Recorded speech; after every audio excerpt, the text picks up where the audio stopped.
Mnamo Novemba 18 mwaka 2025 saa 3 asubuhi huko kitongoji cha Isaka, kata ya Nkunga, tarafa ya Ukukwe, wilaya ya Rungwe, mkoa wa Mbeya, mtoto mwenye umri wa miaka miwili aitwaye Davina Derrick Imani, aliyekuwa mkazi wa kitongoji cha Ipoma, alinyongwa hadi kufa kwa kutumia kamba ya manila na baba yake mzazi aitwaye Derrick Imani Mwangama, mkazi wa kijiji cha Mpandapanda wilayani Rungwe.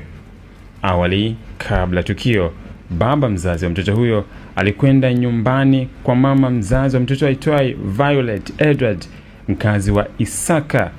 kumchukua mtoto huyo kwa nguvu na kisha kutokomea naye kusikojulikana hadi alipokutwa ameuawa na mwili wake kutelekezwa kando ya mto Kiwira. Aidha, baada ya tukio hilo, Derrick Imani Mwangama naye alijinyonga hadi kufa kwa kutumia kamba manila kwenye mti wa mparachichi kando ya mwili wa mtoto wake. Uchunguzi wa awali umebaini kuwa chanzo cha tukio hilo ni mgogoro wa kifamilia baina ya wazazi wa mtoto huyo ambao wametengana.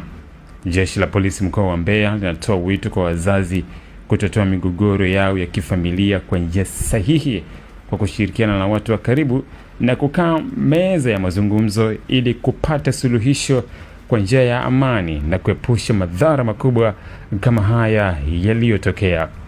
Imetolewa na kamanda wa polisi mkoa wa Mbeya.